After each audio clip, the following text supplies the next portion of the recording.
नमस्कार, 81 भारत देख रहे हैं आप। मैं हूं आपके साथ इफ्तिखार हसन।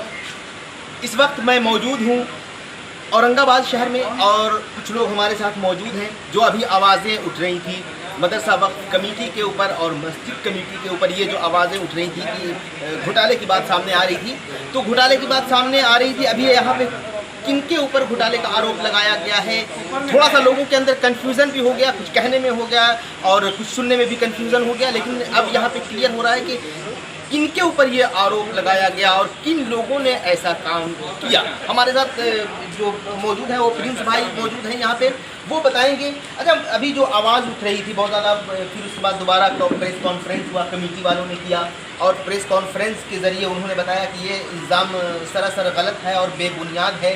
तो आप लोगों ने जो इल्ज़ाम लगाए, 2 से 2.5 करोड़ का जो इल्ज़ाम आया था, तो वो किनके ऊपर इल्ज़ाम लगाया गया था? वक्फ कमेटी अलग है और मस्जिद कमेटी अलग है, किनके ऊपर ये इल्ज़ाम लगाया गया? थोड़ा सा इस तरफ आ जाए। औरंगाबाद में 2 कमेटी रन करती है। एक मदरसा वक्फ कमेटी की है 626 और एक जामा मस्जिद की वक्फ कमेटी है। जामा मस्जिद की वक्फ कमेटी के सेक्रेटरी मुजफ्फर खान साहब हैं और मदरसा इस्लामिया वक्फ कमेटी 626 के सेक्रेटरी गुलफाम भाई हैं और सदर जो है साबिर हुसैन साहब। और ये कन्फ्यूज़न थोड़ी सी हो गई थी उसी इंटरव्यू में। हम लोग की तरफ से भी कुछ हुआ होगा, आप लोग की तरफ से भी कुछ हुआ। ये 2.5 करोड़ का जो इल्ज़ाम है, ये मदरसा कमेटी के ऊपर में नहीं है, ये मस्जिद कमेटी के ऊपर। अच्छा, ये मस्जिद कमेटी के ऊपर है जी। यानी जिस कमेटी में गुलफाम खान है, साबिर अली साहब हैं, उन लोगों पे नहीं है, ये मस्जिद कमेटी के ऊपर है। तो इनके जो सदर सेक्रेटरी हैं वो कौन है?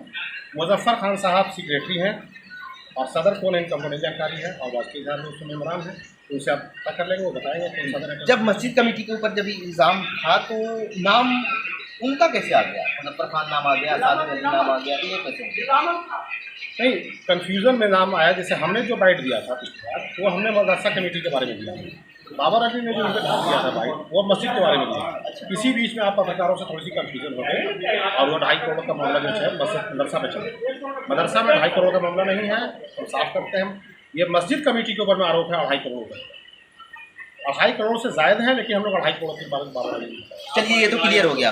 लेकिन अब आप ये बता दीजिए कि पिछली बार ये भी बातचीत हुई थी कि वहाँ तक के जो अब वक्फ कमेटी की तरफ अभी हम बातचीत करेंगे कि वक्फ कमेटी जो मदरसा कमेटी है, मदरसा कमेटी का जो कहा गया था कि मदरसा मार्केट के ऊपर शायद कोई दुकानें बिकी हैं, ऐसा क्या कहाँ तक के सच्चाई है? क्योंकि मदरसा मार्केट के ऊपर जो दुकानें बिकी हैं, जो नीचे डिज़ाइन से मार्केट बना हुआ है उसी डिज़ाइन से सेम ऊपर की दुकान बनी थी। इन लोगों ने कमेटी वालों ने वक्त 626 की जो कमेटी है, इन लोगों ने अपने दबंगई के ऊपर में ऊपर के रास्ते को घेर करके लोगों ने 2 दुकान बना दिया।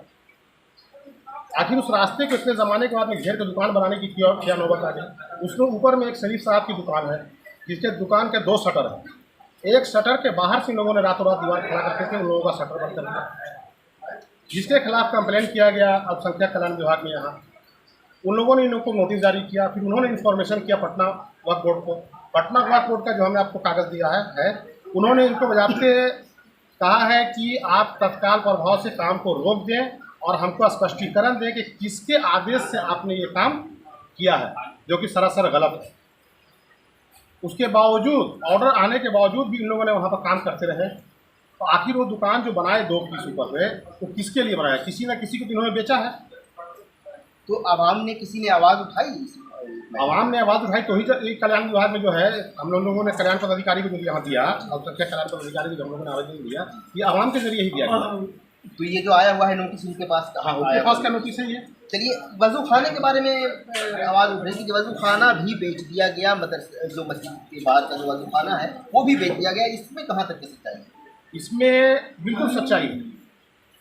जॉइंट सेक्रेटरी साहब कह रहे थे कि अल्लाह का घर है, हम इसको नीचे से ऊपर तक अल्लाह का घर है, हम इसको नहीं बेचा है। ये बिल्कुल सरासर गलत है। हमारे पास में एग्रीमेंट है जिशान अहमद के नाम का, इन्होंने दुकान नंबर 24 के नाम से उसको बेचा है, जबकि वहाँ पर कोई दुकान नंबर 24 है नहीं, अभी तक ऑन द स्पॉट नहीं है वो। और जो इसमें चौहद्दी दर्शाया गया है वो मस्जिद के दक्षिण साइड की चौहद्दी है, वो वज़ू खाना का प्लॉट है। तो यानी आप आपका जाकर कहना है उसकी कि तफ्तीश कर सकते वजूखाना हैं। बिक चुका है। जी, वजूखाना प्रेस कॉन्फ्रेंस में उन्होंने बताया कि नहीं, ये सरासर गलत है, रिमर उड़ाया जा रहा है, हम लोगों को बदनाम करने की कोशिश की जा रही है, वजूखाना बिल्कुल वैसा का वैसा ही है, वो नहीं बिका। वजूखाना क्या अभी आपके पास है ऐसा सबूत कि वजूखाना बिक गया है कुछ? वजूखाना अभी वैसा का वैसे ही है, लेकिन इनके अंदर इनके पास में प्लान है उसको तोड़ करके बनाने का।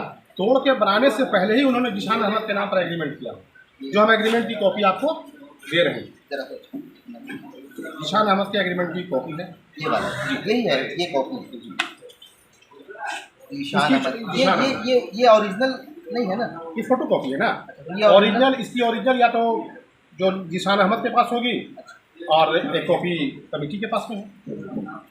इस पर सेक्रेटरी साहब का साइन है, गुलफाम खान सेक्रेटरी का इस पर सिग्नेचर है। शरीफ, अच्छा ये हाँ। शरीफ हम लोग का साइन है। ये शरीफ आलम गुलफाम खान जो उनका ऐसे तखल्लुस है, जी, जी। उनका असली नाम शरीफ हुसैन है। अच्छा, गुलफाम खान का नाम शरीफ हुसैन, शरीफ आलम जी उनका सिग्नेचर। जी, ये उनका सिग्नेचर।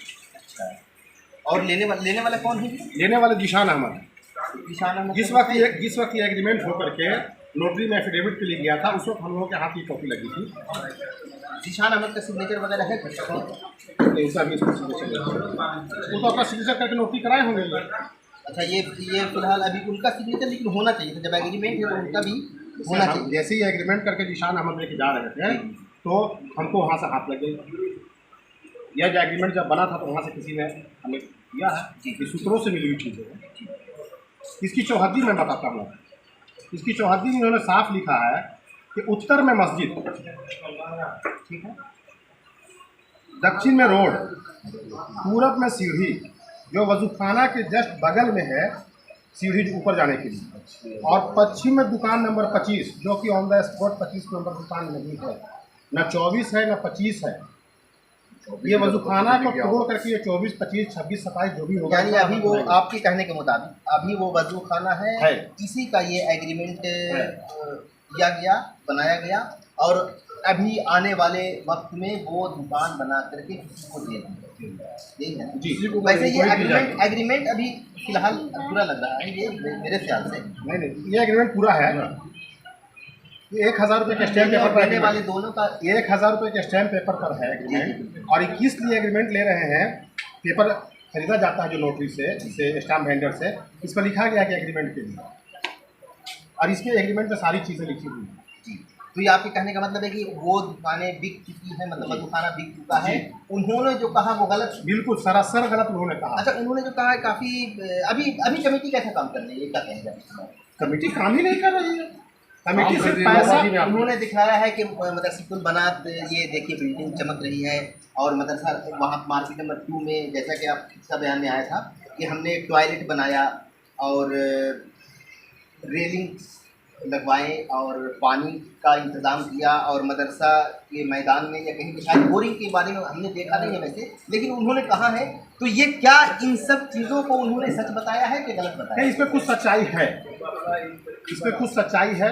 मदरसा मार्केट 2 में टॉयलेट पहले से मौजूद था, लेकिन टॉयलेट पुराना होने की वजह से उसकी इन्होंने मरम्मत कराई, ना कि टॉयलेट इन्होंने बनवाया। आप चाहें तो वहाँ के दुकानदारों से ये बात पूछ सकते हैं कि मदरसा मार्केट जिस ज़माने में बना था उस ज़माने से वहाँ टॉयलेट मौजूद है, सिर्फ उन्होंने उस टॉयलेट का मरम्मत कराया। उन्होंने अपने बाइक इंटरव्यू में कह दिया कि हमने इतना अच्छा बनाया है कि आप वहाँ खाना खा सकते हैं, बोली नहीं है। तो हम उनको आपके माध्यम से दावत देते हैं कि जिस दिन वो तैयार हो जाए, हम उस दिन अपनी तरफ से उनको बिरयानी पेश करेंगे और वो टॉयलेट में खाना खा करके हमें दिखा दें।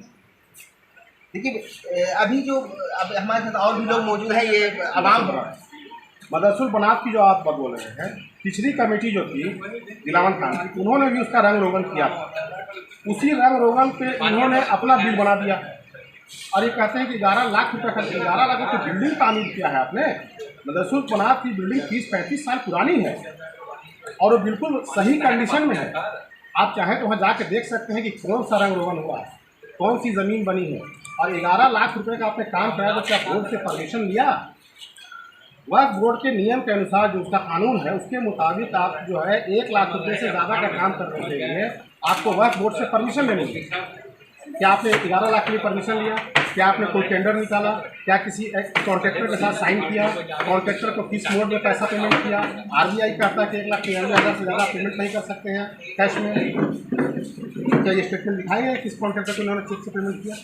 तो अगर जहाँ तक के बात है कि स्टेटमेंट दिखाने की, तो अगर कमेटी है और सही काम कर रही है तो उन्हें दिखाने के लिए तैयार रहना चाहिए, दिखाना चाहिए। सभी आवाम का हक है ये सच जानने का कि आखिर ये कमेटी जो काम कर रही है, अगर कमेटी कह रही है कि हम काम सही कर रहे हैं तो दिखाने में उन्हें कोई एतराज़ नहीं होना चाहिए। और आवाम भी ये चाहती है कि जो है कमेटी सच दिखाए कहाँ कहाँ काम हुआ, कहाँ कहाँ क्या क्या हुआ, या स्टेटमेंट वगैरह जो भी है। आप क्या कहेंगे, क्या नाम हुआ आपका?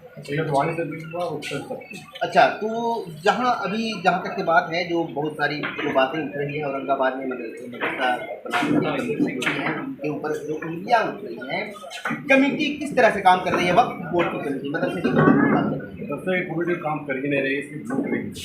साबिर हुसैन जो उनके सदर सेक्रेटरी जो है, उसका जो कैरेक्टर पहले से खराब है। लूट के माहिर आदमी है, उनके काम को इस मामले में कैरेक्टर इससे कैरेक्टर है कि लूट मार में माहिर है। आज मदरसा है, काम करते तो बाउंड्री गिरी क्यों पड़ी हुई है? काम किया कहाँ? अगर 1 रुपया काम कर रहे तो 10 रुपया उठा रहे हैं। ये हुआ है, लोग कहें कि बनात में काम हुआ है, बनात में लोगों तो हुआ है, लेकिन 11 लाख का कहाँ से हो गया है? आपने कैसा काम किया जो 11 लाख में लगा दिया भाई? आप बताएं ना आवाम को। 11 लाख हम खर्चा इसी किस्मत में किया। रेलिंग्स वगैरह के बारे में बताए हैं, वहाँ पे पानी का इंतजाम करवाया। पानी कहाँ? बोरिंग कराया हो बात तो हम लोग देखा देखिए बोरिंग कराया, लेकिन बाउंड्री क्यों नहीं करा रहे हैं? जो वहाँ पे है काम कराए कहाँ? 1 रुपया हम आपको बता रहे पहले भी कि इन्होंने काम कराया 1 रुपया, और कहते हम 11 रुपये खर्चा कर दिया। कहाँ से 11 लाख रुपये मतलब ये आप मुझसे पूछे, हम लोग देख रहे हैं काम नहीं। आप बोलते कि हमने कुछ बेचा ही नहीं, ये कहाँ से एग्रीमेंट आ गया? और अगर आप बेचे उससे भी जो एक दुकान मदरसा ही है, तो सिर्फ नीचे पे जिनको दिया उसके बाद तो दिया गया ऊपर में, सिर्फ एक ही आदमी को आप अलॉटमेंट किया था। नीचे में है उनको सिर्फ उनका दुकान नीचे में है, उनके नाम उनके वाइफ के नाम से ऊपर में लॉट किया, सिर्फ एक ही दुकान। अच्छा, एक ही दुकान यानी ऊपर वाला दुकान है उनके नाम से, हाँ, उनकी वाइफ के नाम से ऊपर ही लॉट कर दिया। तो क्या वाइफ के नाम से देने का ऐसा नियम ही नहीं है, कोई नियम नहीं है। ऐसा नियम है? जहाँ हमको जानकारी है कि ऐसा नियम नहीं है कि वक्त बोर्ड की कोई सारी संपत्ति एक ही आदमी को दे दिया। अच्छा, ऐसा नहीं है, मेरी जानकारी में ऐसा है कि नहीं है जी। और ये जो दुकान दिया गया है मदरसा इस्लामिया के गेट के पश्चिम साइड में दुकान है। उनकी पैरमोनी अहमद की पहले से दुकान मौजूद है, उसके ऊपर इसके साइड में लाइन से बहुत सारी दुकान दिया। ऊपर का दुकान सिर्फ मोनी अहमद की पत्नी को ही दिया जाता है, क्यों? बाकी दुकान का छत नहीं दिया, वो छत मोनी अहमद। ये आप लोगों का सवाल है। चलिए हम और भी बातचीत करेंगे, हम कमेटी वालों से भी जाकर के बात करेंगे। और बाबर अली साहब हमारे साथ मौजूद हैं, जो आपने जो आरोप लगाया था, तो उन लोगों ने आपको टाइम किया कि आप वो साबित करें, तो आपने किसके ऊपर इल्ज़ाम लगाया था? ये भी हमने इल्ज़ाम लगाया था मस्जिद कमेटी में। बहुत अफसोस की बात है कि ये गरीब को दुकान ना मस्जिद के पेट्रोल की छत पे वो मस्जिद बनी, इसी शौक से हम उस कमेटी में लगे हुए थे। मगर देखा कि बंदर बांट हो रहा है, तब हमने उस कमेटी से अलग किया, क्योंकि वो दुकान जितना बन रहा था उससे बहुत अधिक दुकान बना है जो बिना बिल के ही बिका। और उसके अलावा हमारे ऊपर ये इल्ज़ाम भी लगाया कि 8 लाख रुपये बाकी है। जब हमारे इंसान पे 8 लाख बाकी हो सकता है, तो सोचिए कि मेरे छत पे कितने दुकान है, अगर सबसे 8-8 लाख रुपये लिए भी होंगे तो सोचिए कितना करोड़ रुपया हो गया होगा। हम इल्ज़ाम कम का लगाए। तो 8 लाख रुपये का जो आपके ऊपर किराया बाकी का इल्ज़ाम है, तो क्या ये सच है? वो एग्रीमेंट आप होना चाहिए इतना नहीं, बिल्कुल नहीं होना चाहिए। 8 लाख कोई बाकी रहेगा और कोई कमेटी वाला हमको एक भी नोटिस नहीं करेगा। नोटिस तो करना चाहिए उनको ना एक बार भी। और पहले मेरे एग्रीमेंट दिखा चुके हैं, आपको भी दिखा है, पत्रकार साहब को दिखा चुके हैं। मैंने 1000 रुपया बिना बनाए मस्जिद को किराया देने के लिए हम तैयार हुए थे, बिना बनाए। ऐसा नहीं होता है कि बिना बनाए मस्जिद को भी किराया दें। हम 1 लाख रुपया भी उसका दिए हैं। और जब पेट्रोल टंकी की जो मार्केट बनने से पहले उसका कागज पत्र के लिए कमेटी के पास पैसा नहीं था, तब हम उसको मार्केट के 1 लाख मस्जिद को 1 लाख देने का वादा भी किया था, जो मेरे एग्रीमेंट पे लिखा हुआ है। जब से आपको होटल मिला, वो बिल्डिंग का छत मिला, हाँ, तब से आपने किराया वगैरह पेमेंट किया या नहीं? पेमेंट करने के लिए हम गए थे, कमेटी उस समय वो बिल्डिंग बनाने में व्यस्त था, उसी में बाग बोले थे भाई छोड़ो किराया ले लेंगे।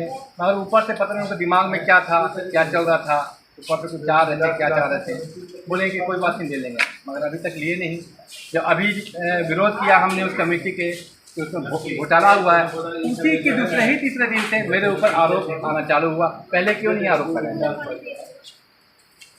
आपका कहना है कि पहले क्यों नहीं आरोप लगा, अब क्यों आरोप लगाया? हाँ, मेरा होटल तो अभी साल भर भी नहीं हुआ है, लॉज खोले हैं, कोई छोटा सा लॉज खोले हैं, वो भी समाज के लॉज, 90 रुपये बेड के हिसाब से लॉज खोले हैं, कोई नहीं कि बहुत बड़ा ये खोले हैं। अगर कमेटी को लगता है कि जितना पेमेंट वो हम आपको दे दें, क्या उस कमेटी वाले 18,000 महीना देंगे वह कमेटी को? 18,000 जो मेरे पर लगाए हैं इल्ज़ाम महीना पे, क्या वो उनको हम दे दें तो वो दे देंगे?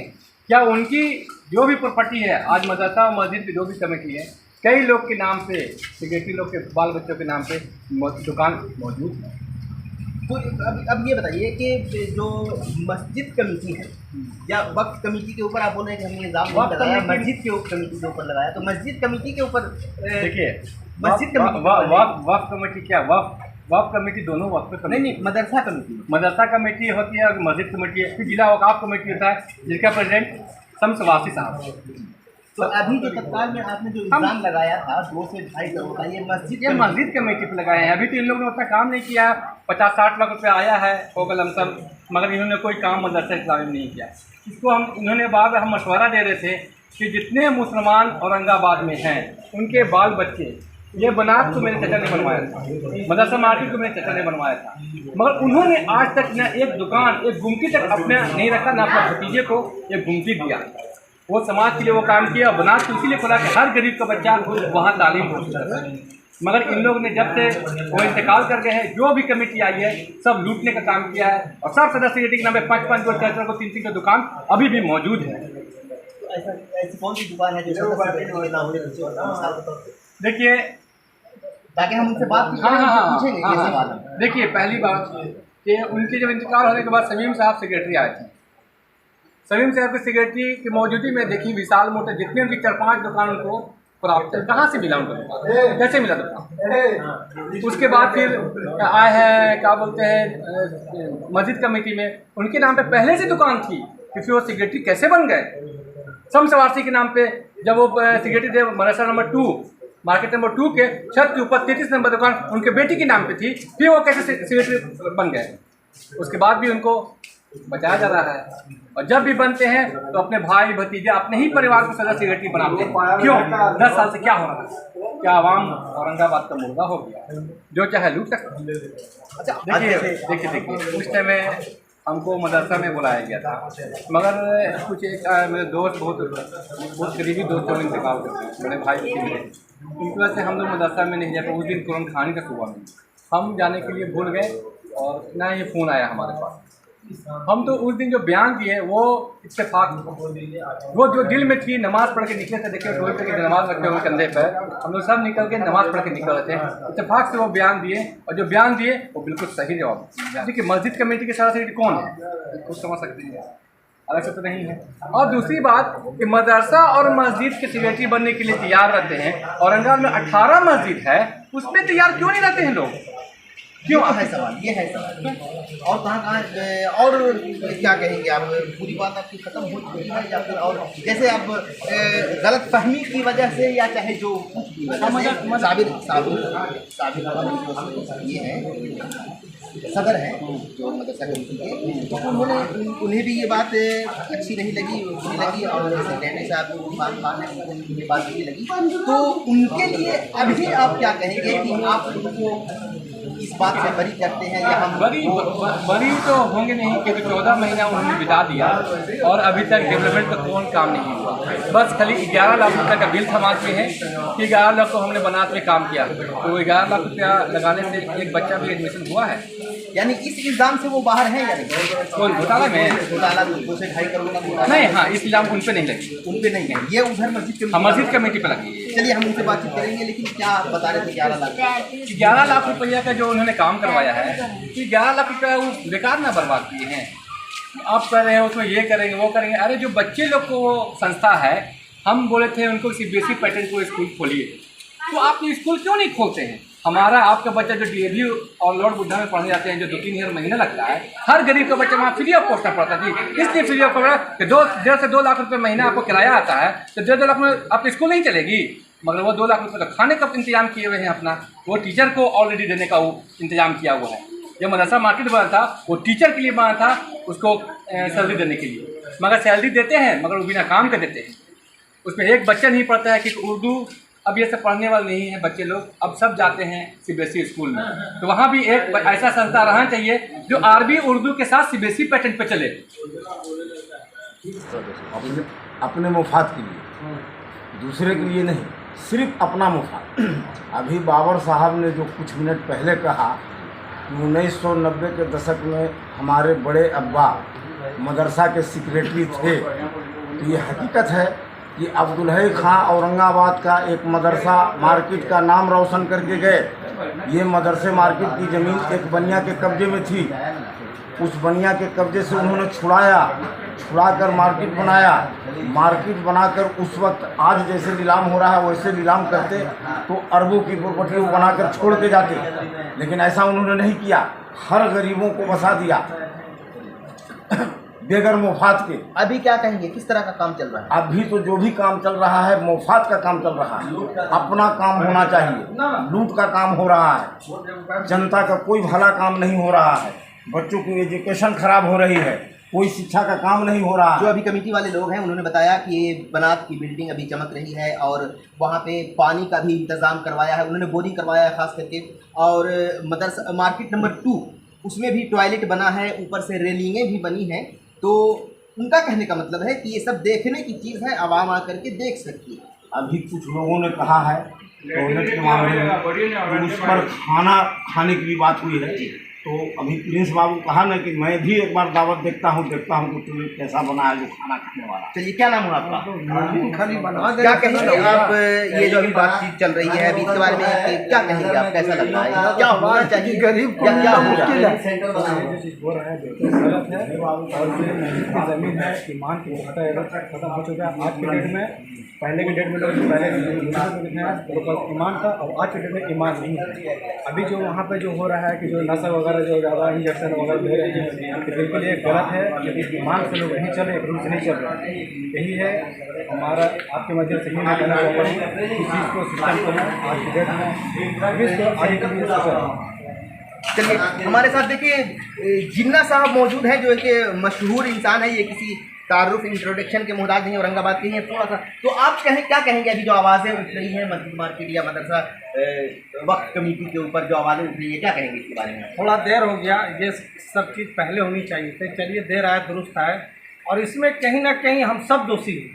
हम सब का मतलब है जो भी यहाँ पर औरंगाबाद के शहरी लोग हैं, जो मुस्लिम समाज के लोग हैं, वो लोग अगर इस चीज़ को नहीं देखेंगे, आवाज़ नहीं उठाएंगे, तो इसी तरह से होता रहेगा। और कहीं ना कहीं हम सब दोषी हैं। हम घर में बैठ करके तमाशा देखते हैं और सब एक दूसरे को चोर बोलते हैं। अगर सारे लोग रोड पर आ जाए, सड़क पर आ जाए, तो उनकी औकात नहीं कि 1 रुपया वो खा सकते हैं। मगर होता क्या है कि सब लोग चुप्पी साधे रहते हैं। किसी को मुफात किसी को मिल जाता है, कि कोई आवाज़ उठाता है तो उसको दुकान दे दिया जाता है, कुछ पैसा दे दिया जाता है, इसीलिए कोई सामने आकर के नहीं बोलता। और ये वक्फ की प्रॉपर्टी किसी के बाप की पर्सनल प्रॉपर्टी नहीं होती है, ये पूरे आवाम की प्रॉपर्टी है।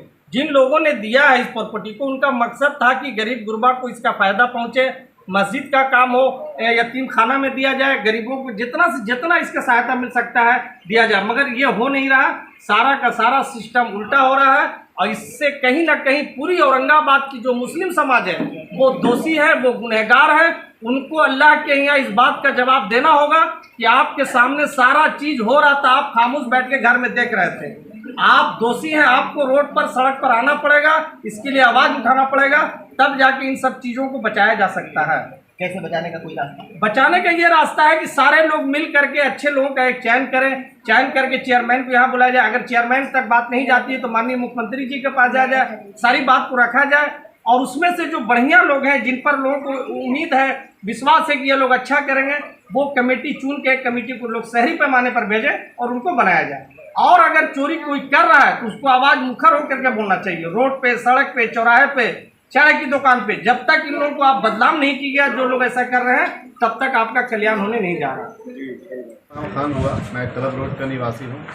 ऑलरेडी मेरे कलीग ने सारा कुछ बोल दिया है जो मैं बयां करने में। मैं कोई यहाँ पे लेक्चर और भाषण देने नहीं आया हूँ, सिर्फ अपने दिल की बातें बोलने आया हूँ। ये जो मदरसा इस्लामिया जो कमेटी है ये एक एजुकेशन ऑर्गेनाइजेशन है। मैं बार बार लास्ट टाइम भी बोला था कि इसको एजुकेशन को हमें डेवलप करना है। ये नहीं कि इसमें हम होटल बनाएंगे या मॉल बनाएंगे। ये कोई मीना बाज़ार नहीं है कि यहाँ पे मॉल बनाकर उसको पैसे की करेंगे।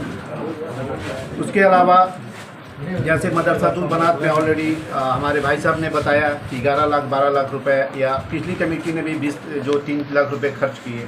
आप वहाँ पे चेक कर सकते हैं कि कितना खर्चा हुआ क्या नहीं हुआ। और मेरा एक सवाल ये भी है, अगर ये खर्च कर रहे हैं तो इसमें कितने बच्चे हैं और उनका क्या भविष्य होगा। आपके आज के डेट से हमें उसी माहौल से जीना चाहिए। हमने एजुकेशन को डेवलप क्यों नहीं किया, हमने उसमें बीएड कॉलेज क्यों नहीं बनाया, हमने आईटीआई कॉलेज क्यों नहीं बनाया, हमने उसे सीबीएसई बोर्ड क्यों नहीं बनाया। ये क्या बनाएंगे। इन्होंने मदरसा उर्दू गर्ल हाई स्कूल था जो हमारे चचा और बाबा ने बनाया था, उनको सुन्नत से नाबूद कर दिया, बंद हो गया। मैं वो आदमी हूँ जो इसी मदरसा के लिए लकड़ी का बेंच, कुर्सियाँ, टेबल डोनेट करवाया था, अपने गांव से उठा उठा के इस कंधे पर ला कर रखा था। वहाँ की घास जो नीलामी होती थी 600 रुपये में, वो हम खरीद कर उसको पे करते थे। पूछिएगा जो पुराने यहाँ पे जो बैठे हुए मदरसा इस्लामिया में जो बुज़ुर्ग या पुराने जो एम्प्लॉई हैं उनसे पूछिएगा हमारे बारे में, हमारे फादर के बारे में, कि ये क्या है। इन्होंने मजाक बना के रखा हुआ है जैसे कल ये एक पैसे कमाने का संस्था है। जो कोई भी कमेटी आती है उसको ट्रांसपेरेंसी होना पड़ेगा, उसको जवाब देना पड़ेगा, चाहे वो कोई भी हो। अभी हमारे पत्रकार महोदय पूछ रहे थे कि कैसी आनी चाहिए। जो भी आए वो एक रिस्पॉन्सिबिलिटी की तरह रहा है कि हमारे कंधे पे एक रिस्पॉन्सिबिलिटी मिली है और मेरे कंधे पे एक जिम्मेदारी मिली है, और एक सेवा के भाव से आए। ये नहीं कि इसको लूटने के भाव से आए। चाहे कोई भी कमेटी, हमें कोई इसमें ऑब्जेक्शन नहीं है कि हमें कोई भी कमेटी आता है, और हर कमेटी को जवाब देना पड़ेगा, हर जनता को जवाब देना पड़ेगा, नहीं तो फिर धुआं धुआं हो जाएगा। तो थैंक यू वेरी मच। यहाँ से बातचीत करने के बाद जब 81 भारत की टीम मदरसा कमेटी के सेक्रेटरी गुलफाम खान से बातचीत करने पहुंची तो उन्होंने विदाउट कैमरा यही बताया कि जो उन्होंने डॉक्यूमेंट्स पेश किए हैं वो ओरिजिनल पेश करें। और जहाँ तक कमेटी की बात है तो कमेटी काम जो कर रही है वो मदरसातुल बनात और मार्केट नंबर 2 में देखने की चीज़ है। और आने वाली 11 तारीख को मदरसातुल बनात में एक कंप्यूटर सेंटर का उद्घाटन होने जा रहा है। वहाँ पे एक कोचिंग सेंटर खोला जाएगा और बच्चे वहाँ से एजुकेशन हासिल करेंगे, और जो भी काम होगा वो कमेटी करती रहेगी। अब देखना यह है कि आने वाली 11 तारीख को आवाम को इंतज़ार रहेगा मदरसातुल बनात में कंप्यूटर सेंटर के उद्घाटन का। अब आपको सीमेंट की ईंट खरीदने के लिए कहीं और जाने की ज़रूरत नहीं। यहाँ हर तरह के रंग बिरंगी डिज़ाइन की ईंट्स मौजूद हैं। पता नोट करें, महादेव इंटरप्राइजेज, NH2, हसौली मोड़, औरंगाबाद। नीचे दिए गए नंबर पर संपर्क करें।